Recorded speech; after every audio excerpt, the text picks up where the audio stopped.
sort this out tonight, so we're just gonna record it and play it back later. No problem. All right, good evening, residents of Litchfield. I'd like to welcome you to the May 13th school board meeting. I'd like to start with the Pledge of Allegiance. I pledge allegiance to the flag of the United States of America and to the republic for which it stands, one nation, under God, indivisible, with liberty and justice for all. Any revisions to the agenda? I think we're in good shape. Yep. So, summary of non-public actions from April 22nd, 2015. Mr. Barker made a motion to approve the non-public meetings from April 8th, 2015 as written. Ms. Lepore second. Motion carried 5-0-0. Mr. Barker made a motion to accept the resignation of Hillary Parrow, behavior specialist. Mr. Burke second. The motion carried 5-0-0.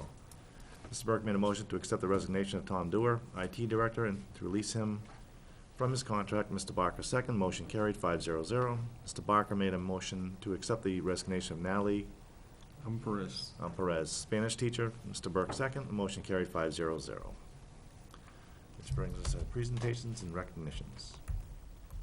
CHS boosters. Good evening. I'm Good Kathy evening. Dyer.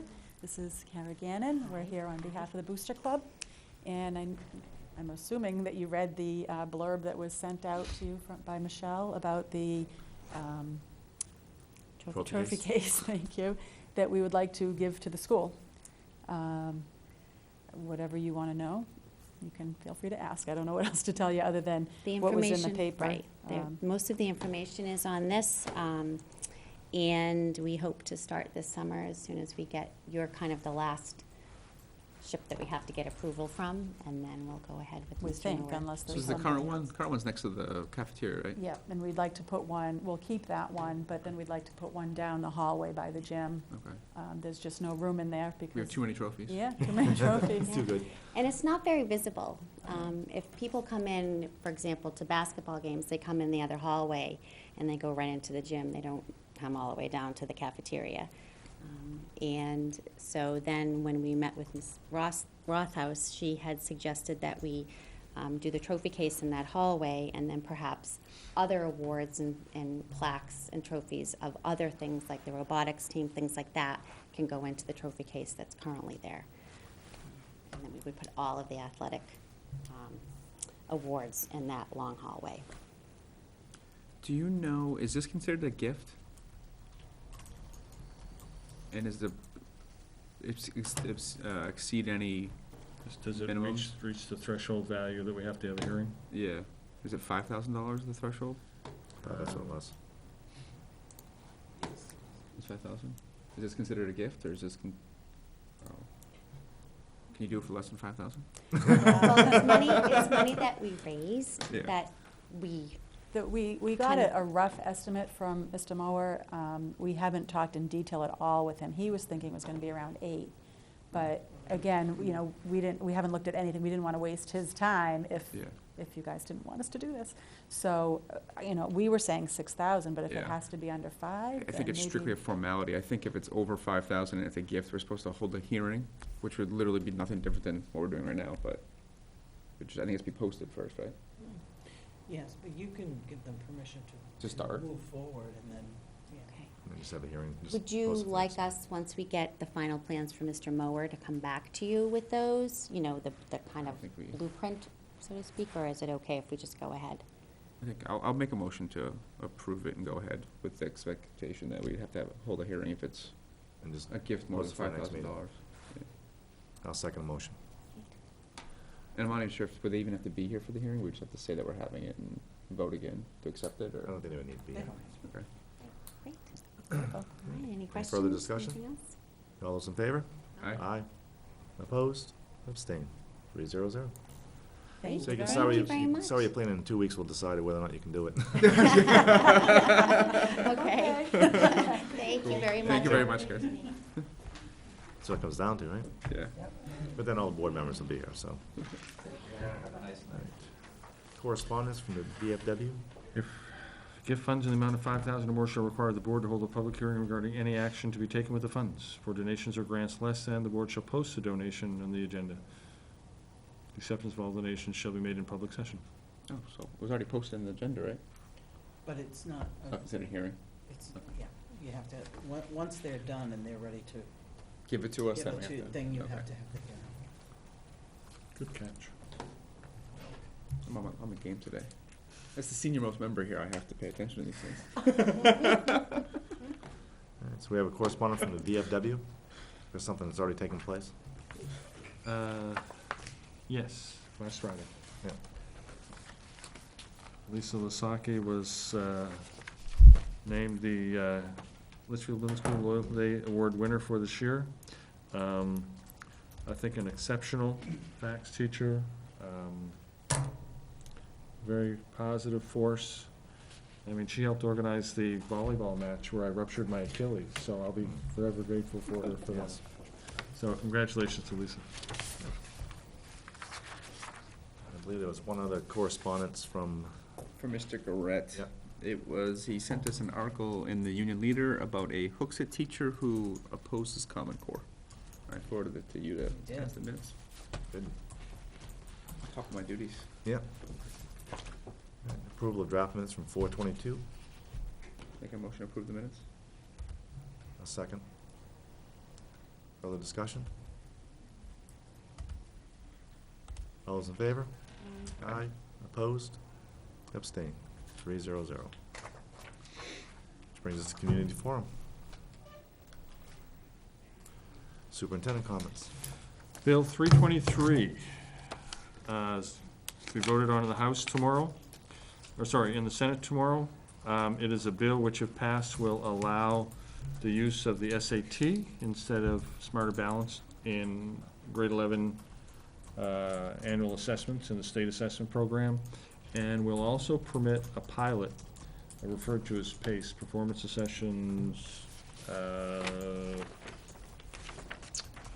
basically for competency evaluation. Performance assessment, yeah, that is it. It would allow, instead of annual testing in reading and math in grades 3, 4, 5, 6, 7, and 8 with Smarter Balance, would allow it to be substituted with grade 3 reading, grade 4 math, and grades 7 and 8 reading and math. And in those intervening years, schools would be using performance assessments to determine students' progress towards mastery of state standards. Some of those standards would be Common Core, some would be Next Gen Science, and so on. We don't really have the specifications of the pilot. There are 4 schools that are in the pilot now. 4 districts, 4 more will be added next year. And then there's an opportunity for additional schools, assuming this is approved, to be added in 16, 17. So that's something that we want to discuss as a district. But if the bill does not pass tomorrow in the Senate, then that opportunity probably will not exist. So this is something that I know the superintendents were almost unanimously in favor of. And I think a lot of districts showed up at the workshop in Concord on Monday. So if you have your state senator on speed dial and want to call him or her right now and let them know that you would like them to support it, that would be a great thing. We also had actually an email today from Chief O'Brien about the possibility of looking at CopSync and a grant to support CopSync. We had some information forwarded to us in the midst of budget season, and we just basically were flat out and didn't respond. So Chief O'Brien was following up on that today, and so we will be taking a look at that, what the grant opportunities are, what the continuing costs are, and so the board can expect that to be on the agenda sometime in the next, I would say, between now and the end of the school year, probably June. Thank you. School board comments? I guess the special services update. Excellent. I'm here tonight, one, to bring your attention to our preschool and our numbers. and a possible solution that I have for it, and to get your viewpoint on. And the other thing I'll talk to you about is more of a FYI, and make sure that you're just informed about where we're going with. So first I'll start with the preschool. So in our preschool, we have to have early childhood education classrooms, and then we also have an early child special education classroom. So right now we run 4 sessions. We have Monday, Wednesday, Friday AM, and Monday, Wednesday, Friday PM, and Tuesday, Thursday AM for our early childhood. And then we have a Tuesday, Thursday AM for our special education preschool program. So looking at the projections that we have for numbers of students with educational disabilities entering our program next year, we are starting the year full in all 3 of those sessions. And our special education preschool, due to the size of the room that session is in, is pretty much full as well. The reason I'm concerned is that just since December, we've had 15 referrals in the preschool, whether it's early supports and services, parent referrals that have come in. 8 are still in process.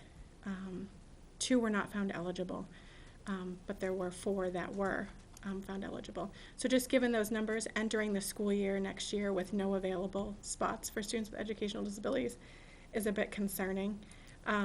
I know in the budget I had put in for a preschool teacher, and it was cut out. So I've been sort of monitoring our numbers and seeing where it's going. So what I would like to propose, and I don't know how this would work, is I'll have carryover grant funding that I'd like to set aside and put that towards a part-time preschool teacher to sort of alleviate, we'll redistribute some of the students. That way we have spots. So as the referrals come in, we have availability. And being such a small district, we don't really have a number of community preschools that we could sort of tuition into and provide service. We just don't have that possibility. This is a new position, correct? If we did that and funded it by grant, can our budget get larger, or are we still, is it just additional revenues coming in? The board budget is the Fund 10 budget, and we would technically be taking it out of our federal IDEA funds. The other thing is, it's required by IEPs. We have to identify every student age 3 or 4 and provide them programs, and the program that they're in has to be essentially 50% normal peers. So the specifications are pretty much laid out. If you recall, as we do the monthly enrollments, we know how the enrollment goes up during the year. Well, every year, we increase the enrollment in part because we're identifying more and more 3-year-olds and the occasional 4-year-old who weren't previously identified. So we know we're going to be over federal and state regulations about.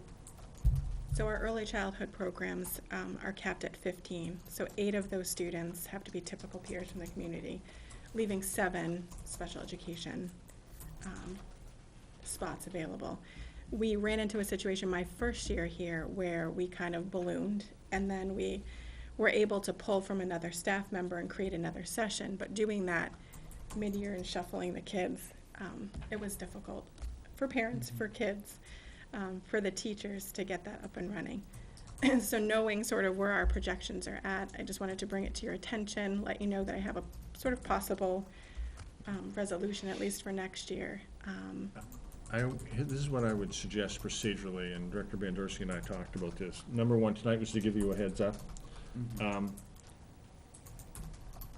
We're almost certain that we are going to need this position.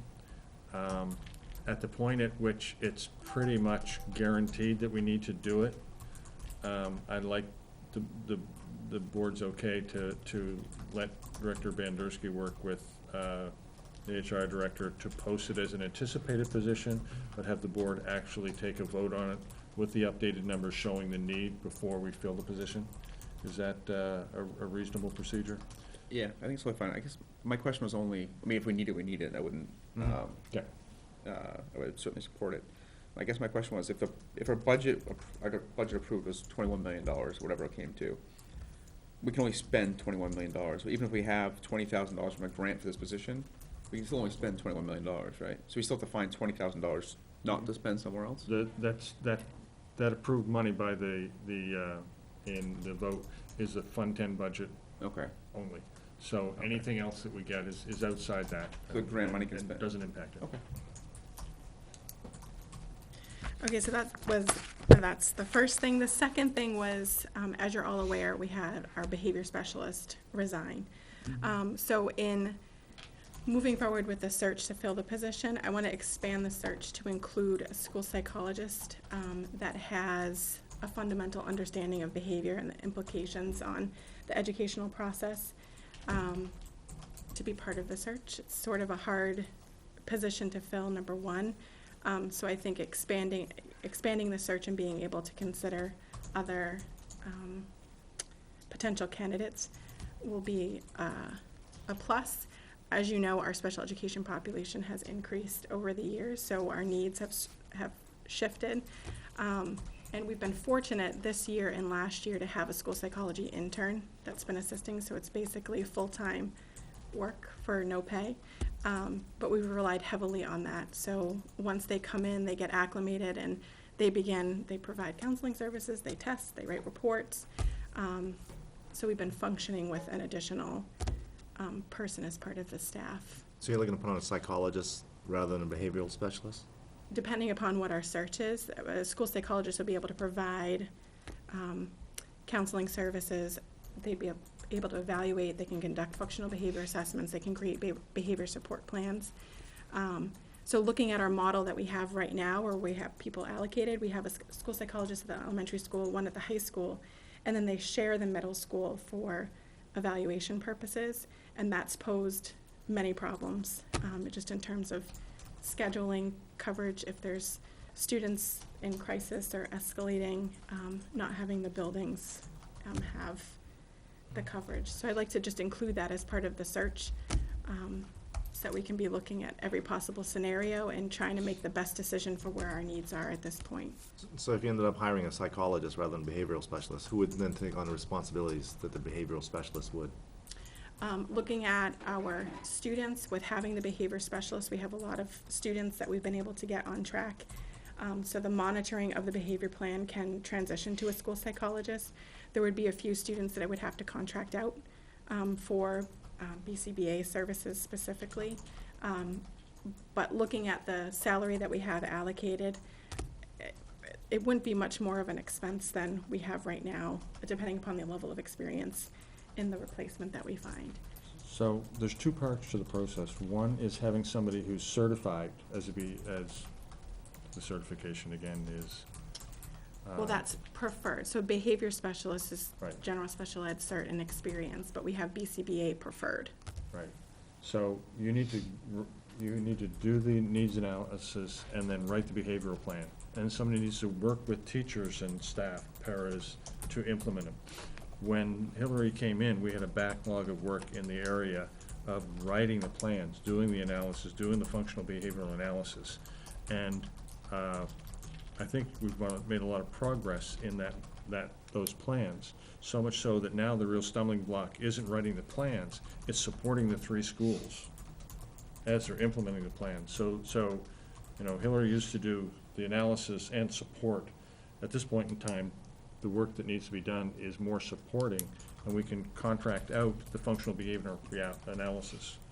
So there will be a little bit more money for the contracting out, but now, I mean, you heard last meeting, the amount of time that is taken up by the administrators in supporting students who are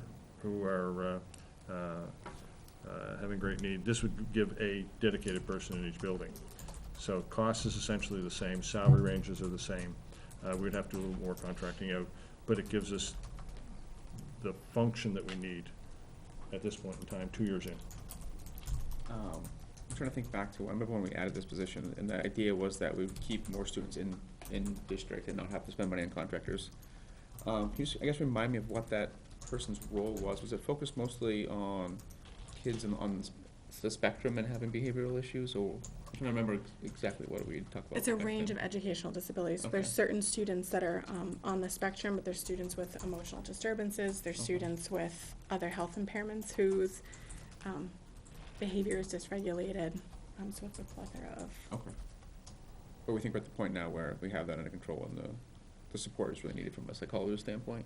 Yeah, I think that Well, I think looking at it we are sounds like right. you prefer a behavioral specialist, but it may be easier to get a psychologist. It may be easier to get a school psychologist. Could we certainly do with both? We could, but given the amount of funds that we have and the best way to serve our student population, I'd like to be able to explore this area and be able to have a couple other needs met, just in terms of counseling, risk assessments, crisis intervention, that types of. So a school psychologist wouldn't serve just kids with an IEP either. I'm assuming they would help other students that Population. aren't identified but just have, maybe are going through something emotional or have issues at home that. Absolutely.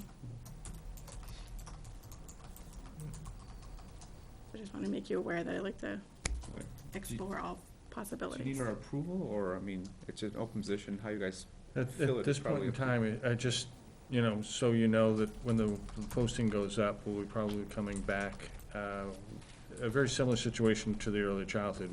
Programmatically, we're trying to find a different way to meet the needs. It's very little budgetary impact, but it gives us more capability around the issues that we're dealing with right now. Because it's a different situation than it was 2 years ago. Have any questions? No. Would you like me to stay? Would you like me to go? What would you like to do? Thank you. I'll go. Thank you very much. Thank you. Next, our CHS one-on-one pilot. Four things. The devices are being tested and looked at over the last week and a half, and I think, based on my conversation with Mr. Ballou, we're expecting some consensus around, I think, 2 devices by the end of this week. Stepping up to do the piloting was Mr. Ballou, Mr. McDonough, Mr. Cooper. Were you involved in that? And do you recall who the others were? Mr. Keith and Mr. Bamford, Oh, right, Mr. right. Flynn. Yeah, okay, that sounds great. So we should have a recommendation. We did look at some tablets, I think some Lenovo's, but I think more and more schools, unless you want to go to a $1,000 machine price point, the Chromebook really is for probably a nice machine for 300 plus, far more than you're going to get for even 600 in a tablet. So that's really, I think, where the recommendation is going to come. We are working on the goals in the assessment plan. That should be ready in a couple of weeks. So what are the actual goals, other than have kids learn how to use the technology in terms of the learning goals? We'll be quickly moving into the planning for a parent/student information night, probably the last week of May or the first week of June, that we would have some of the devices come in and talk about the program. The invitations would go out to the parents and students of the 52 students who indicated that they were interested. We have room for about 40 to 42 students. And then let them know what the scheduling options are, and by then we're hoping to have the payment options and costs as well, and the devices identified. And then the last step is gonna be an actual sign-up, signing on the agreement, and then scheduling the students into the classes.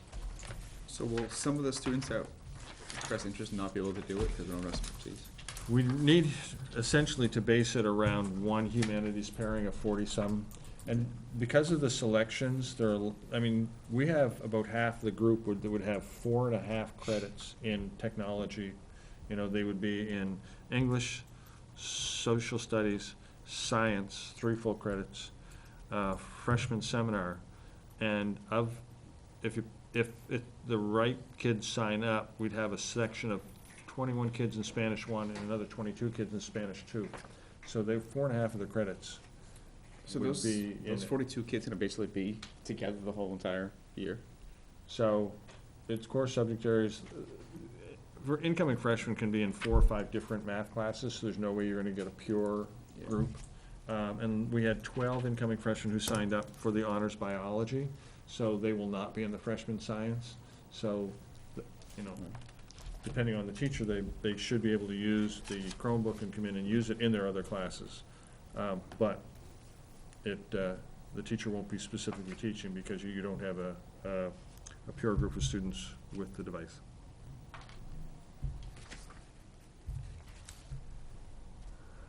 IT director search? Yep. Nomination in non-public at the end of this meeting. And then conversations about, assuming it's successful, how quickly we can get the person on board.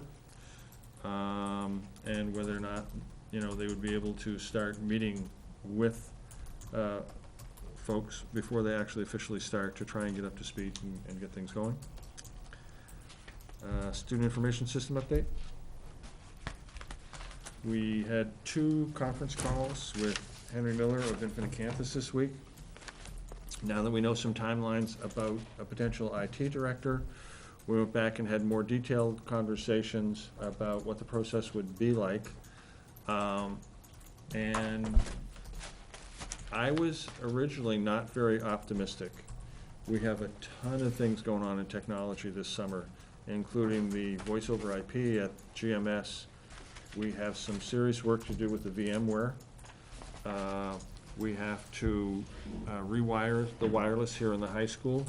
We have the security upgrades at the 3 buildings, and some other server issues and things that we need to look at.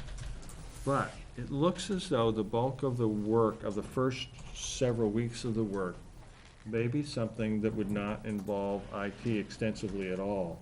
That's the creation of the data and putting together the policies and the procedures. And that involves primarily Barbara Bilowski, who's the superintendent's assistant and also the I4C coordinator. So it's all of the integrity of the data and pulling the data out, comparing how data is entered in the 3 buildings, and then making sure that we extract the data and put it in a format such that when it's inputted, it will fall nicely. So for example, at GMS, when they register a student, the parent 1 is the father, parent 2 is the mother. At LMS, parent 1 and 2 is random. So, you know, what do you want to do with that? They have provided us with a spreadsheet with 6 tabs. The student information tab has 38 columns, so 38 data points. Not all systems will use all 38. The hope is to have Barbara, who's away today and tomorrow, back and start to work on the extract Friday, and possibly by the end of the week next week, we're going to get a really good look at how much we can get done without imposing on IT. And I'm cautiously optimistic. It is a lot of work. We would probably have to lean a little bit more heavily on the vendor to do some more of the training. But it is, I think, doable, as long as nothing significantly bad breaks, assuming that we have a good experience next week with the extracts. There is an export wizard with the existing software, but we have some other questions to answer, like if we don't get all the data pulled from our existing student information system by June 30th, do we have to sign up for another contract for $23,000 in order to have access to that data for the remainder of the year? So we're going to have a meeting about Wednesday of next week, see where we are, identify what the questions to be answered are, and we hope to have a proposal to move forward or not before the new IT director starts, which might be as early as 3 to 4 weeks. Is there a drop dead date as far as? We don't know what the drop dead date is until we know how this first batch of exports works. That was the main purpose of that hour-long conference call on Tuesday. And so we know the scope of the work between now and the end of next week, and that really will be the deciding point. If we struggle mightily with that, then it really will tip the scales one way. If it is fairly smooth, it could substantially tip it the other way. And then what we have to do is a detailed work plan and go from there. So I take it then, whomever the IT director is that you're gonna present to us, did you have any conversation about this program with that person? No. Okay. All of our finalists were existing school district employees who are well-versed in student information systems. So it's something that they're used to supporting, which is a significant advantage.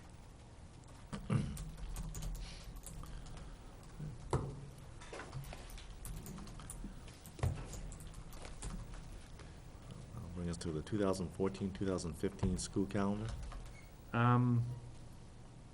I'm gonna inform Mr. Cooper that I'd like to meet with him fairly quickly to talk about end of year for a conversation, and then I'll come back in 2 weeks to the board with a recommendation.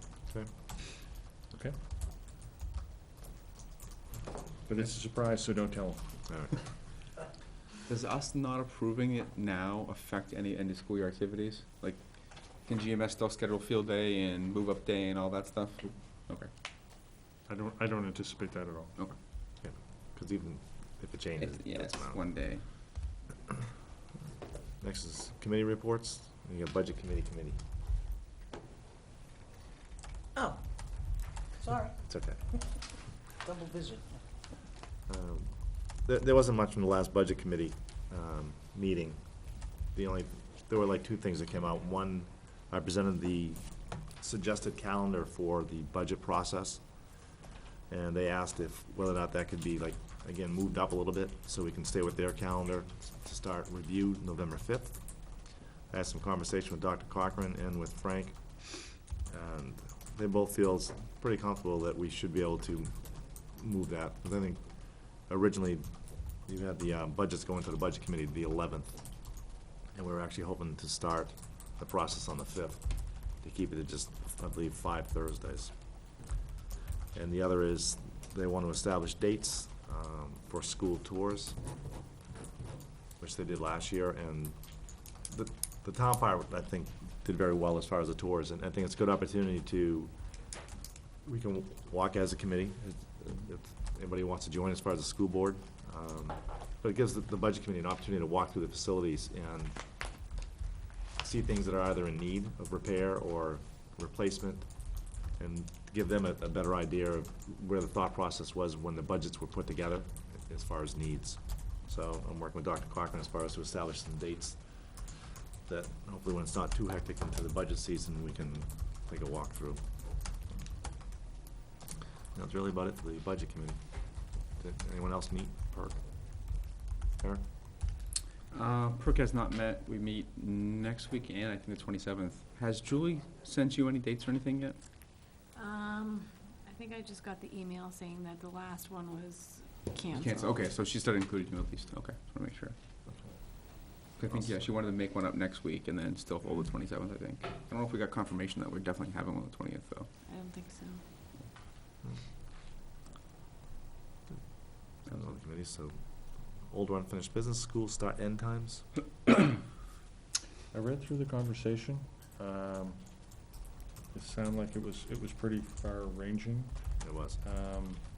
I think what we need to do now is to task Frank with going back to The bus. the bus company and really take a look at those times. If we're gonna do something significant, I think we're gonna need some time for some community input. I know he's gathering ridership right now, too, numbers that he showed me. So, and I think also, I mean, before there's any other discussion, I think it's something we want to have a full board here for, to have a conversation, not just 3 members. All right, new business? Manifest? working on. Any questions about the I had a manifest? quick question on, I think I saw some locksmith stuff in there for device and stuff. Is that for the security stuff that was approved back in March, or is that something else? I'm not sure. I saw that it was like about a $9,000 bill. Yeah, I wasn't sure if we were spending it now, ahead of time, or what we were doing. I don't know, but I can find out.